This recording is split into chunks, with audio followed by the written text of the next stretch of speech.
গোটা জীবন এরকম করেই গাঙ্গুলি পরিবারকে এবং আয়ুষকে আগলে রাখার অগ্নিকে সাক্ষী রেখে প্রতিজ্ঞা করলো কুসুম। হ্যাঁ বন্ধুরা, ভিডিওটা লাইক দিয়ে দেখতে থাকুন। যে মুহূর্তে কিনা মন্দিরে কুসুম এবং আয়ুষের 4 হাত এক করে দেওয়ার প্রস্তুতি নিতে থাকে ঈশান, সেই সময় বলতে থাকে যে জাদুকর ভাইটা, আমি খুব ভালো করে জানি যে তোমাদের মনের উপর দিয়ে কতটা ঝড় বয়ে যাচ্ছে, নানান রকমের প্রশ্ন আসছে তোমাদের মনে এবং নানান রকমের দ্বিধাদ্বন্দ্বে তোমাদের সময় কাটছে, কিন্তু তা সত্ত্বেও আমাদের কাছে এছাড়া কোনো উপায় নেই এবং আমার দীর্ঘ বিশ্বাস যে তোমরা দুজন এক হওয়ার মধ্যে দিয়ে আমাদের গাঙ্গুলি পরিবারটা আরও বেশি মজবুত এবং অটুট থাকবে এবং কোনো বিপদ, কোনো কালনাগিনী সাপ বা দেবলীনা এবং মেঘাদের মতন কোনো কুৎসিত মানুষ আমাদের গাঙ্গুলি পরিবারের দিকে চোখ তুলে তাকানোরও সাহস করবে না। কিন্তু তোমাদের বিয়ে হওয়াটা খুব বেশি প্রয়োজন। অন্যদিকে আয়ুষ যখন বলতে থাকে যে আচ্ছা ঈশান, আমি এবং কুসুম আমরা দুজনেই ও বাড়িতে নেই, নিশ্চয়ই সমস্ত লোকেদের সন্দেহ হচ্ছে এবং এবার নিশ্চয়ই ও বাড়িতে বিয়ের আসরও বসে গিয়েছে, সেখানে তো বর বেশে কাউকে না কাউকে তো ও থাকার কথা। এবং সেই মুহূর্তে যখন কিনা সমস্ত লোকেরা জানতে পারবে যে সেখানে বর বেশে কেউ নেই, তখন কি হবে তুই ভাবতে পারছিস?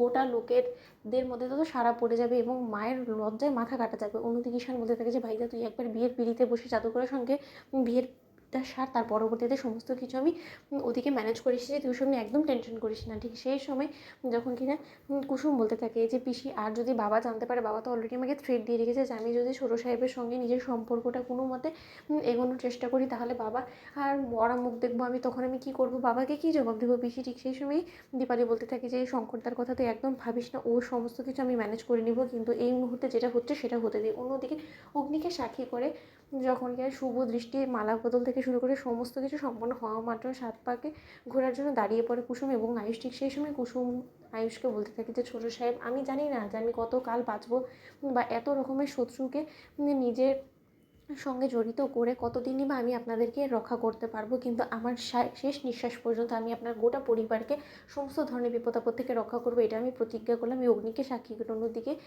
আয়ুষ বলতে থাকে যে আর চিরকাল আমি তোমার সকল লড়াইয়ে তোমার পাশে থাকবো এবং কাঁধে কাঁধ মিলে তোমার সঙ্গে লড়াই করবো, এই প্রতিশ্রুতি আমি তোমাকে দিলাম কুসুম।